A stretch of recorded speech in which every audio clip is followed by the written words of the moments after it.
Hey everybody, welcome to the Forking Around Town podcast. This is your host Tracy, and today we're going to talk about one of my favorite topics of all time, which is cheese. Everyone knows how much I love pizza. Cheese is a huge component of that. So I am excited for my guest today, Lauren Collier. How are you, Lauren? I'm wonderful, and I'm here to talk about my favorite topic, of That's course. Perfect. Now, before we get into it, I just have to share how Lauren and I met. It's a really funny story, but this just goes to show that the power of just talking and being social. So I was in Ybor City in Tampa for the Italian Fest, which is an annual event every April. And this year they had a marketplace event, which was the day before the event. And I went to that. I was super excited. And I'm sitting here looking through some stuff, and I look up and I see this very you were like glowing. You were so happy. You were in your element. You were just like, literally, you had this like glow about you. But your shirt that you were wearing really caught my eye. So it was mozzarella, but in like the Metallica font. I love that shirt. I've wanted it forever. I was like, okay, I want your shirt. There's only so many people who can walk around town wearing that shirt, so I'm not sure I can get you have one.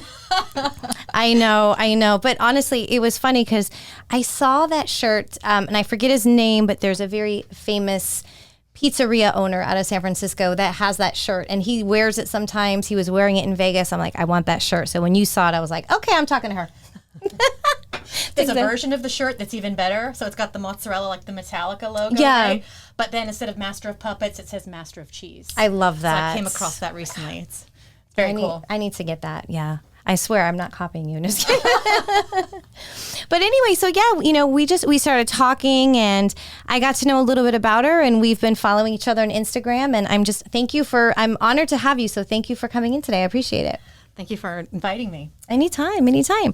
So, there's so much I want to talk about. So let's just kind of start with a little bit about kind of how you got started on Instagram and how it led to all of this glorious cheese talk. Right.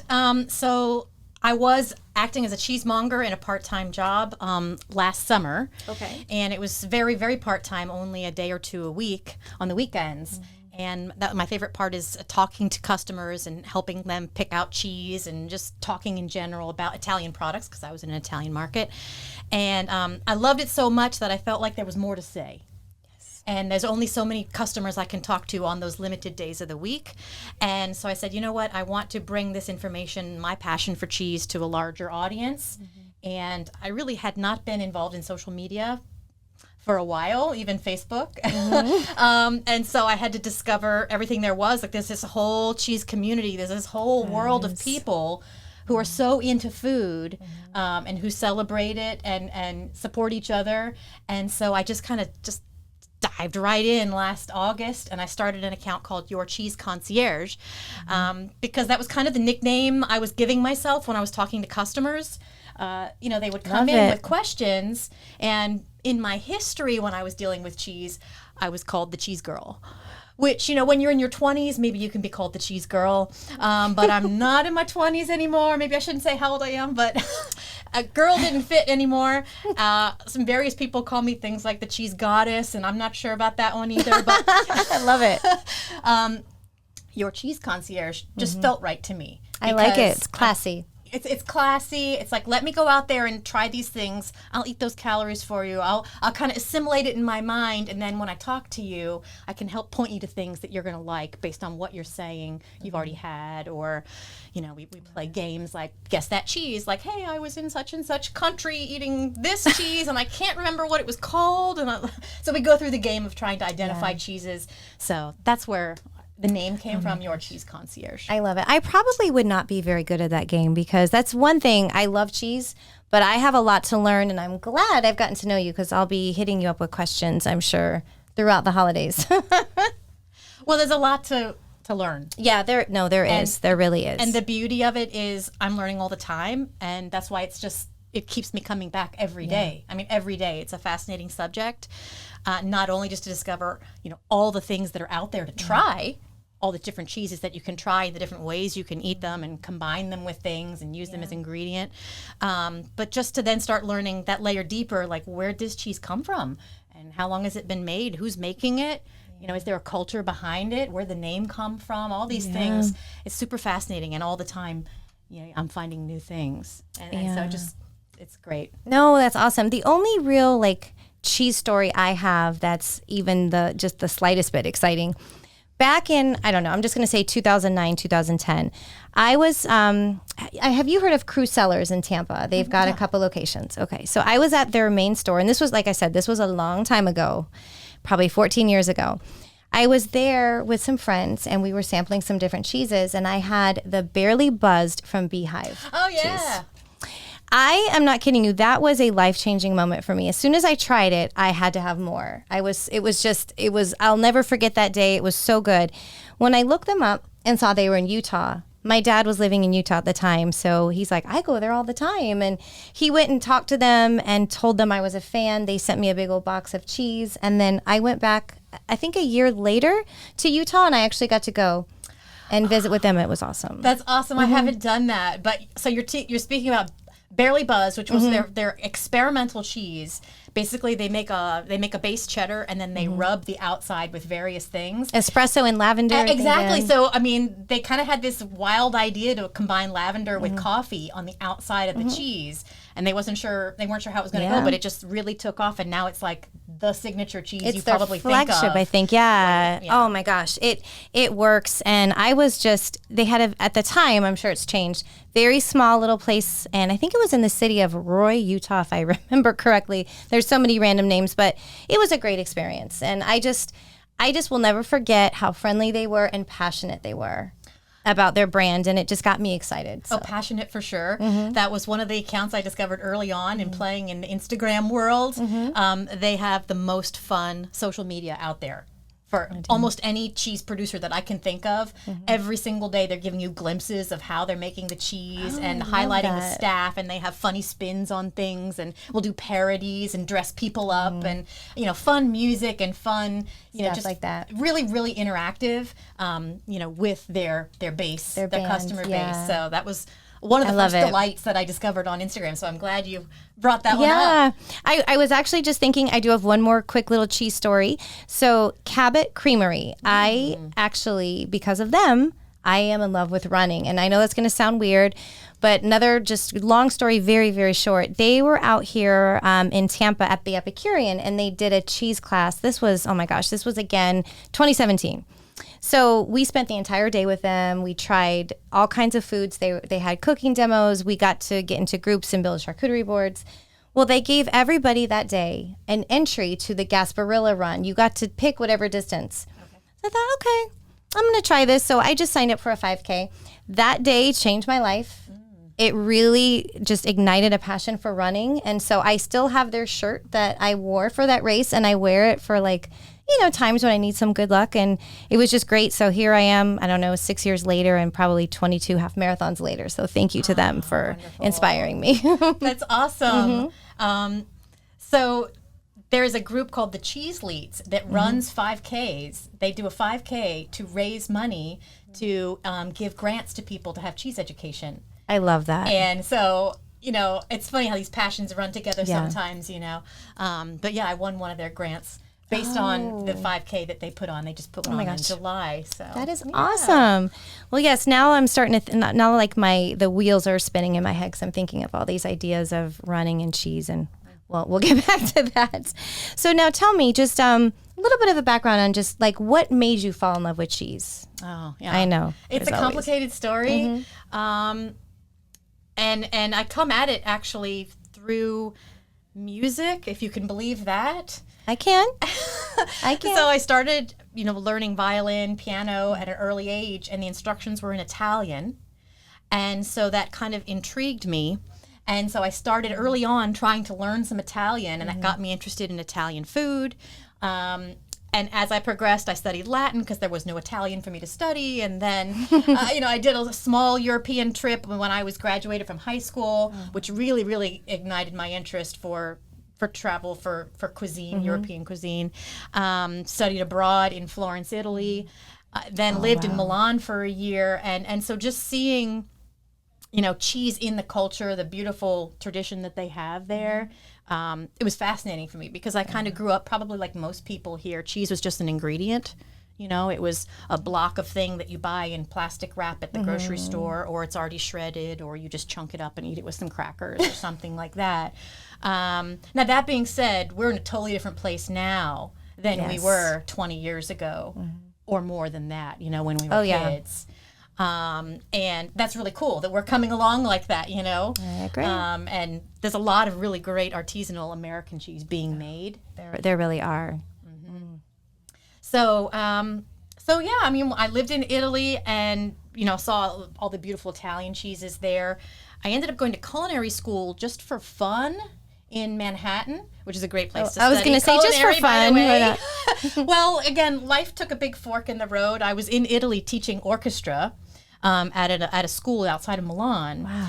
And I came home for the summer to play in an opera festival, and I had my ticket back. I was going to go live in Florence and go to culinary school in Italian. I wanted to just like throw myself in it and really become fluent in the language and study culinary just as an experience, kind of for fun. I love that. But when I came home that summer, I got a job offer to teach orchestra in the public school system. And it was my hometown. It was my brother's last year in high school. And so I decided to take that position. And so instead of going to Italy and just whatever that road might have led to, you know, Can only instead imagine. I taught orchestra for a year at home and lived at home. Let's just say I wasn't satisfied with that was where I was going to end up as an orchestra teacher in my hometown. So I had the opportunity to move to New York City with a boyfriend at the time. And that's where I found a culinary program to kind of, you know, what I was going to do in Italy. It's like, well, I'll just do it in Manhattan. And of course, it's a great place to explore. I mean, you know, so many different markets to go around and, you know, not just Italian, because that was my love really was Italian stuff, but so many markets to explore there. And my first job in Manhattan, again, somewhat by chance, there was a restaurant near my house that's a Mediterranean market. It's not there anymore, but they had someone there with a cheese cart. And I had never seen that before, not even in Europe, because when I was in Europe, I wasn't really dining in high. You know, I was on a student budget, let's just say, when I was eating out. But the food is still good, though, on a budget. Absolutely. I got really good at ordering, like, you know, spicy penne pasta. And that was kind of like, okay, I can afford that. But so I saw this cheese cart, and there was someone working it, and Max McCalman was his name. And he was working it like a sommelier would talk you through a wine list. Okay. You know, and so I saw the cheese sitting there, you know, like artworks almost, you know, that there's something more to know about it. It's not just that taste that's in your mouth. There's history behind these things, and really fascinating that there's somebody who can be an expert in it. Right? Yeah. I mean, it's a lot. I mean, there's so much. Yeah. and so, you know, that I didn't work for him doing cheese, but we got a relocation down here to Tampa. And I started working at Sideburns Restaurant, which is now... I remember. Haven, right. And also Burns Steakhouse. There, it's part of the same family of restaurants. And at a certain point, I was promoted to be a cheese director for the two restaurants, which was super cool because basically I got to teach myself about cheeses. I got to pick out more or less what I wanted to order, let it come in, taste it, read about it. I would just catalog it for myself. And I would think up accompaniments that would taste good with it. And I was still doing some cooking in the kitchen at that time. So I would make accompaniments and write menus. And we would put on wine and cheese tasting events. And, that sounds you know, like so like much Wine fun. Fest, where we would just like blow out, you know, like so many pounds of cheese in one afternoon. But that was actually how I met my husband, was at a wine and cheese tasting event where I got to escape the kitchen and like talk about wine and cheese for an hour and a half on a Friday afternoon, Friday evening. Oh my gosh! And that's how he came regularly on Fridays. So I love that story. Oh, so when I wanted to spend more time with him, I got out of the restaurant world because that's a hard schedule to keep with somebody who has a normal, you know, corporate type job. Oh, right. Yes, I know. So then I went to Whole Foods for a while as a cheese buyer and then like a team leader in the specialty department, which is like all the good stuff, you know, like beer, wine, coffee, tea, chocolate, olives, caviar, cheese, of course, cheese. Like, and it was there that I really saw so many varieties and being able to deal with larger pieces of cheese. Like, you know, some wheels come in 80 pounds. Yeah, I've or seen more. those. Yeah, that's crazy. And imagine trying to cut them, I know that's a whole other topic, but I've seen people on Instagram that do not know what they're doing. And I'm like, please be careful. You're going to lose a finger. It's very, very scary. There are very special tools to do the job. And I have some stories that I could tell about how, sometimes you try to cut something with what you have, and it really is quite dangerous when you look back on it. It is. There's reasons why these tools exist. But if you don't deal in large pieces of cheese, maybe you just don't make that investment, right? So in our restaurant, we weren't buying more than a wheel at a time. We wouldn't buy an entire wheel of Parmesan cheese at a time. Yeah. But in Whole Foods, you might. Oh, you gosh, do. In fact, you would have multiple wheels. Yeah. Which one did you work at?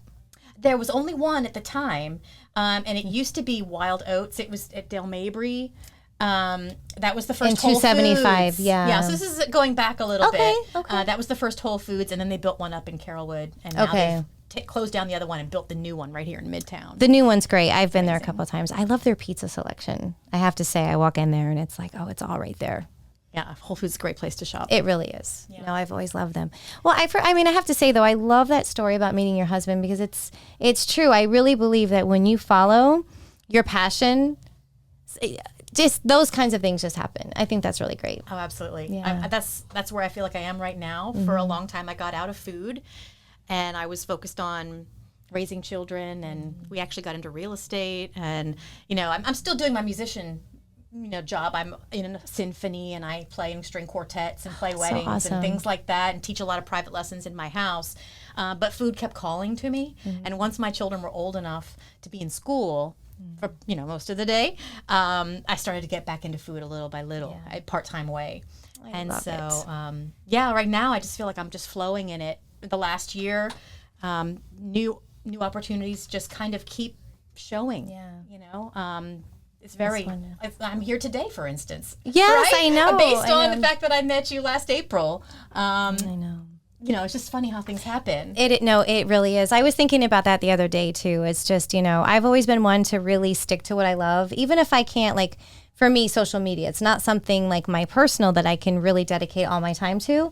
But it has really been responsible for so many relationships I have just developed over the years. Meeting people at places I wouldn't normally be at. So. That's awesome. Yeah. Very cool. Right. Yeah. And the beauty of the internet is that you can connect with someone anywhere around the world with just a few words. I know. And the door might just open for you in a way that was never possible before. I literally yesterday, I was doing a Zoom interview with like an amazing cheesemaker in the UK who's been like a third generation, cheesemaker making British cheddar. Could I have imagined a year or two ago that I'd have the opportunity to speak to this person directly? I mean, I've never been to that part of England. I'm not likely to get there anytime soon. And yet I got to hear from him directly, what they do there and why it's so special. That is so cool. Yeah. Oh my gosh. I love that. That is really, really special. Well, I have to say, so when I first met you, and of course I followed you on Instagram, that's my thing, what's your Instagram? But your videos are great. I'm really, really impressed. And the one that you did for Easter with the little mozzarella balls, you have to share that because I thought that was so cute. I was so sure that was going to go viral because, I've never seen anybody doing it. All right, so here's the idea. Fresh mozzarella, those little white balls, okay, they're wet and you can actually soak them in things to make them colored or flavored.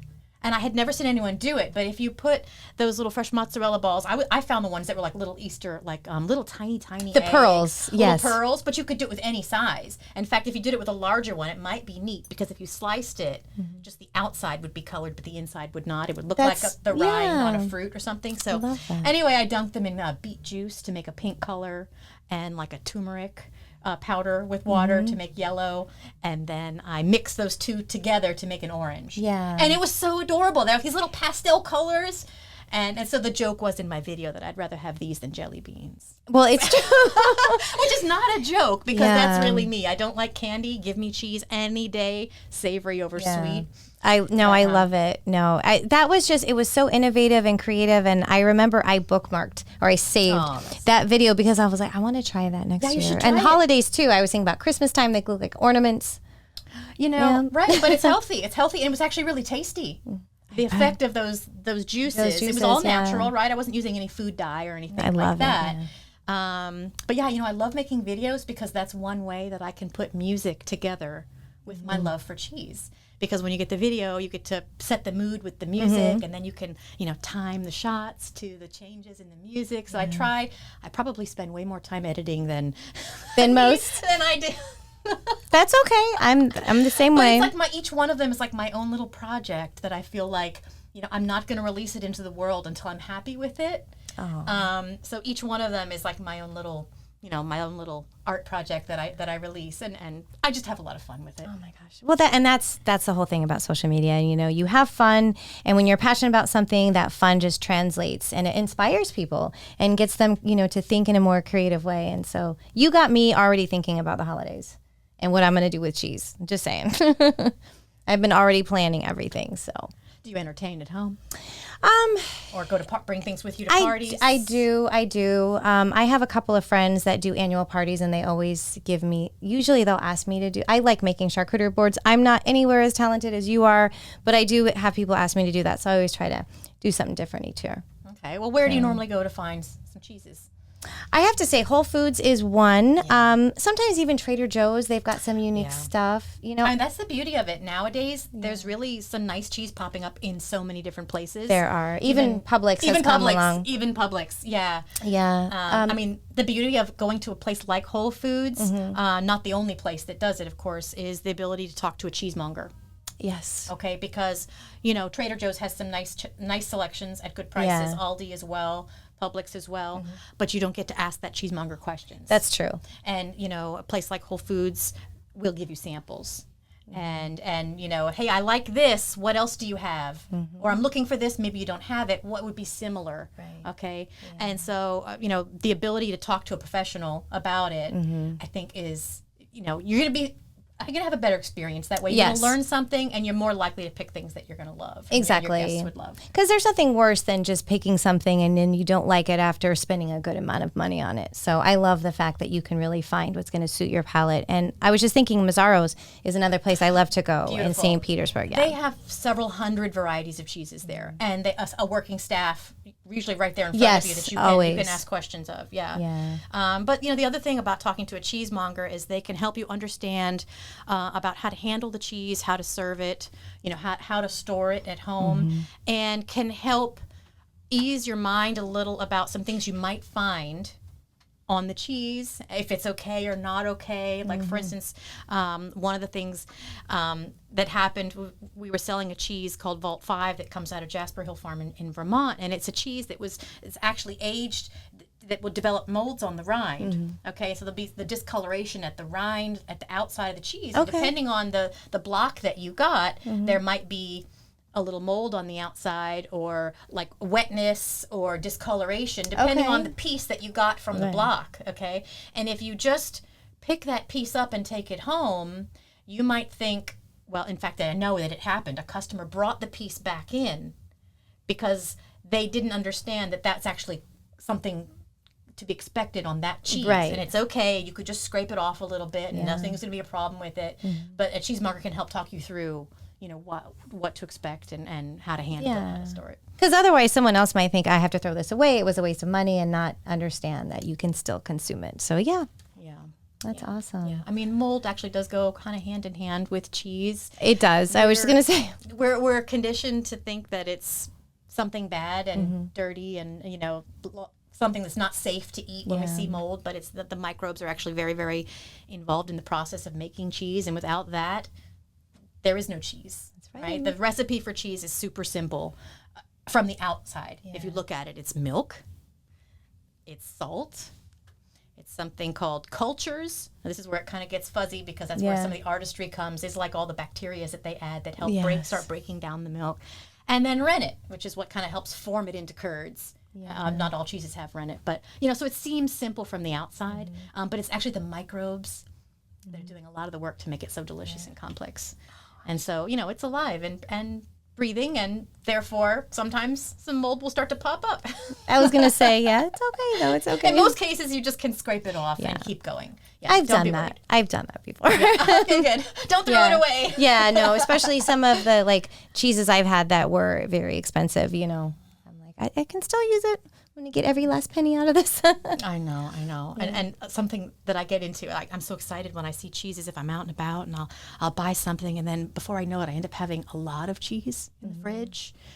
And there is something like once you've kind of started working with a piece of cheese, you're hastening its exposure to the environment, to the air, and to the knife that you're cutting it with, and it's more likely to start to either dry out or grow some mold or do something like that. So sometimes I come up with a problem where there's too much cheese. Yeah. And you know what I mean? Because I want to save that one for something that's going to be for a special thing. Yeah. And then when you open it up, there might be a little bit of mold there. That's okay. You can scrape it off. Scrape it off. Now, what would you recommend? Let's say somebody who doesn't really know a lot about cheese and they want to start to get to learn. Like, what would you advise for them to do? Like, maybe go to a Whole Foods in their town and try to, I don't know if they offer classes, or maybe just start talking and asking questions. Just like a beginner who really has no idea what they're doing. Yeah, I mean, there's so many things on the internet that you can just, it's amazing the amount of resources that are out there. Yes. Like, for instance, there's one that I explored recently, put on by the dairy farmers of Wisconsin. And they have this thing called Cheese State University. And now it's intended more for cheese professionals. It's a free program where they have all these modules where you learn about the history of cheese making, the science of cheese making, and all the way down to how you would handle it at a retail level, how to cut the cheese, serve the cheese, interact with customers and things like that. But they also have another program that's intended more for cheese enthusiasts. And so if you look under Cheese State University, it's a free resource. Yeah, I was going to say that's. I did not know that, so I'm excited. Yeah, I mean, there's so many things out there. Another thing that I came across, this is getting a little bit more deep into cheese knowledge, but there's a nonprofit organization in England called the Academy of Cheese. It's the equivalent of what we have called the American Cheese Society here. And I found out about them. They do a lot of webinars. They have online, they have glossaries of terms and a cheese encyclopedia where you can look up a cheese and read all about it. But then they had free webinars.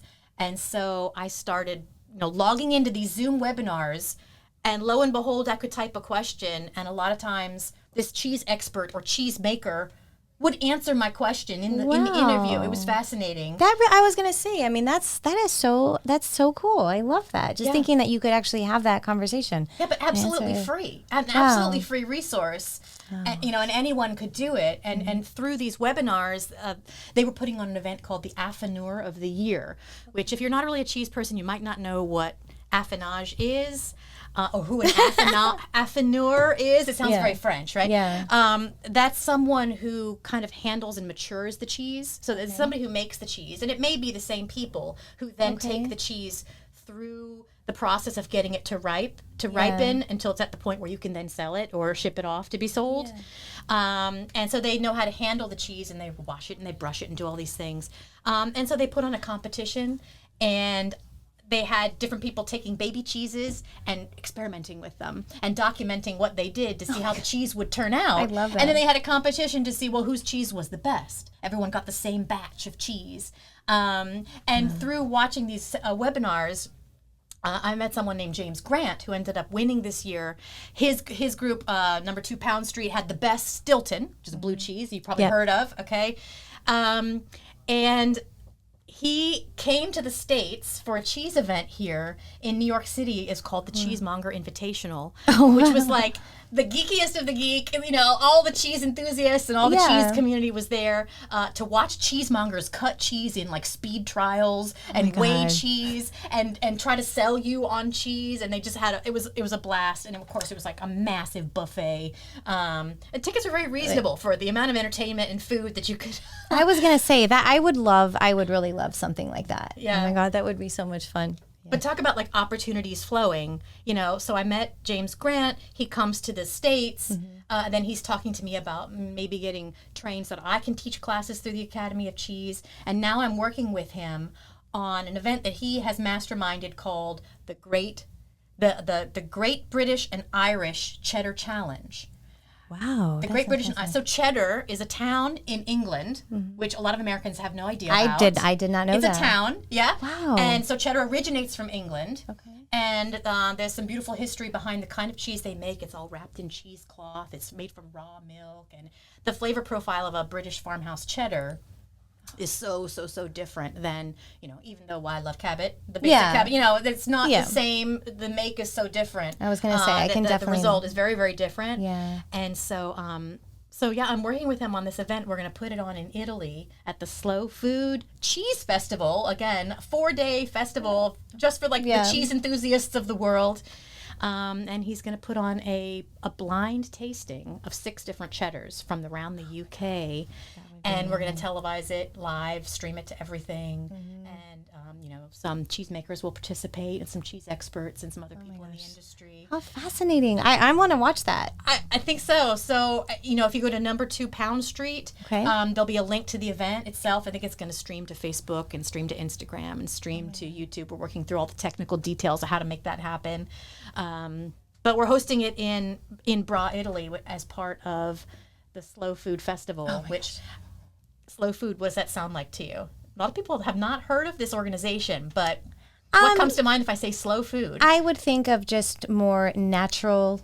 I don't know. I can't really say what I'm thinking in my head, but just kind of like not rushing processes, like going with the natural way of doing things instead of using technology and speeding things up. Yeah, good for you. Exactly. It was founded in the 1980s when they were trying to open up a McDonald's in Rome. Oh, so, okay. Fast food. Slow food. Yeah, and I had McDonald's in Italy once, and it was completely different. It is different. It was completely. It was better. Different. They have some very artisanal product there. They do. I was gonna say no. It's like, why can't we have some of that here, right? Well, I know. So yeah, that's it. They're putting on a festival every other year to promote raw milk cheese, which means unpasteurized cheese, which there's some misconceptions around that as well about what's safe to eat and what's not safe to eat. And so it's just going to bring all the cheese people together to eat cheese and learn all about it for this is in September, 15 through 18 of September. Well, I'm going to be there in Italy. So you're so lucky. Another thing is just happening. I'll remember that because my daughter's birthday is September 15th. Okay. But yeah, that is awesome. I definitely want to really tune in and be a part of that. I think that would be great. I'm excited, so I'll put it on my calendar. It's something we need to raise awareness about, in the world. I agree. I've kind of, in my own way, have been really interested in that lately, especially with trying to really be mindful of everything that I eat.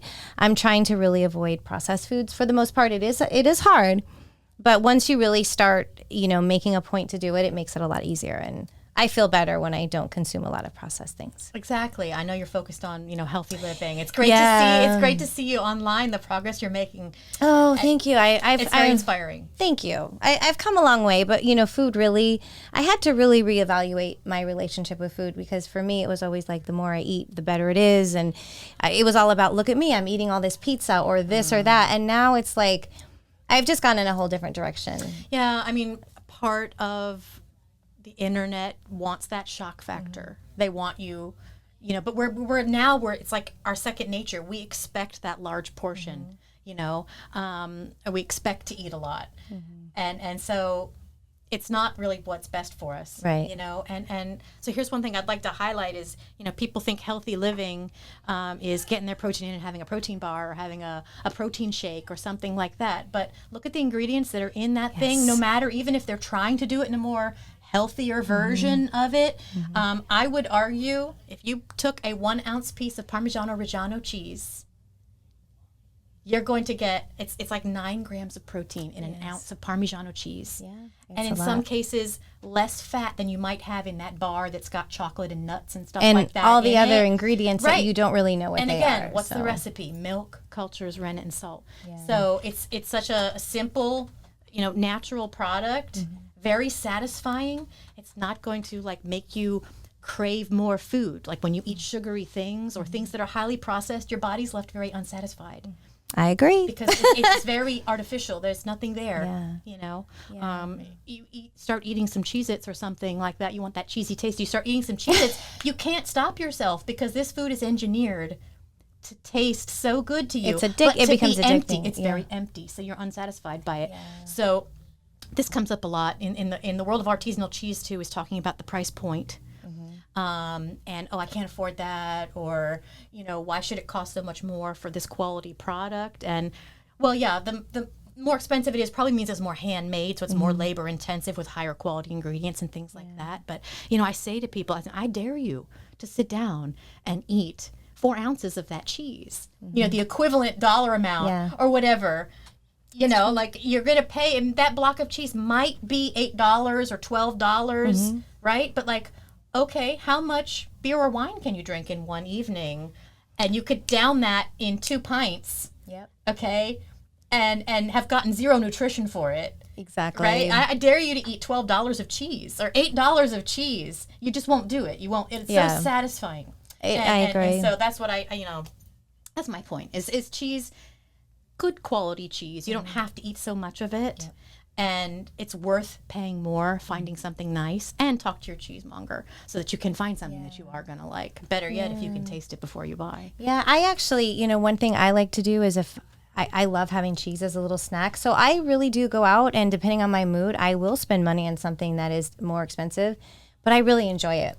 I love to just sit there and taste. And like, it's weird because I'm still learning. I'll close my eyes and think like, what am I tasting? What comes to mind? Like, what would this go well with? And it's fun. I enjoy doing it. That's beautiful. It's mindful eating. It's mindful, and it's also taking a moment to really think about what you're eating. I do that now with everything, and I eat a lot less. Right. I'm satisfied. I feel better. So, yeah. Yeah, I mean, that's part of the slow food idea. Yes, I love is that it. you have some idea. Hopefully you're eating food that's local to your area and in season. Hopefully it's part of a meal where you're mindful about it, or part of a gathering of people, right? And you're taking the time to prepare it yourself. Yeah. And it's going to be that much more wonderful in that context. It is. But yeah, I mean, Americans, we eat on the go. We get fast food. We eat in our car. We eat standing up. We eat at our desks. We hurry. We eat right through our lunch. We watch TV while we're eating. There's food everywhere in the gas station, in unusual places that you wouldn't expect. Food. There's snacks there. You go to the hardware store, there's food. I know, Home Depot, it's like you can't even check out with all these drinks and snacks looking right at you. And that's where they get you because they know. The temptation is there, and we're conditioned to think we need all this extra protein, that we need these protein bars, and that we need all the snack food, that we can't make it from meal to meal without snacking, right? Or that you have to eat breakfast, or something like that, right? We're conditioned. We think we don't have time to shop and eat and cook anymore. That's true. But we do. And that's one thing I learned is, I used to be like that. I was always eating on the go, and, I have an event tonight, I'm not going to eat. Then I'm going to overindulge when I'm there on food and wine. And now I make it a point. I put my computer down, even though I work from home, and I take 30 minutes to eat and just read or do something. Because if I don't, then I'm just going to shove stuff in my mouth, and I just don't like doing that anymore. Yeah. I mean, I think it helps just the way you digest as well. Yeah. If you give it a little bit of space. Yes. Mm-hmm. Yeah, I'm really big on just slow eating. So yeah, it's awesome.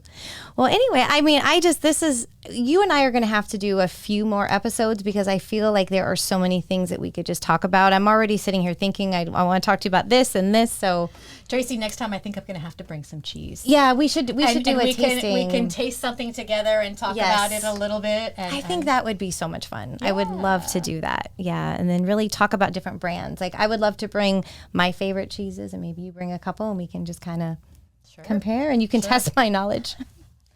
I'm always up for tasting. Me too. It's funny you say that because after you and I were talking last couple of days, I am actually planning to go to Mazzaro's this weekend just because it's one of my favorite places, and they have a couple of different cheeses there that I've been keeping my eye on, just never had a chance to buy them just for whatever reason. So this is it. I'm going to go this weekend and try something new. All right. There's another market over there in Pinellas called the Cosmo Market. I've heard of that. I have not been. It's a smaller market. I mean, the Mazzaro's it's always crowded. Big place, wonderful amount of things are available there. But the Cosmo's a family-owned market as well. Yeah. And so I encourage you to check them out in Pinellas Park. I'm friends with the brothers who own it. And, just stopped in and started chatting with them. And I convinced one of the brothers, who's also acting as a cheesemonger in the store, I told him about this event in Italy.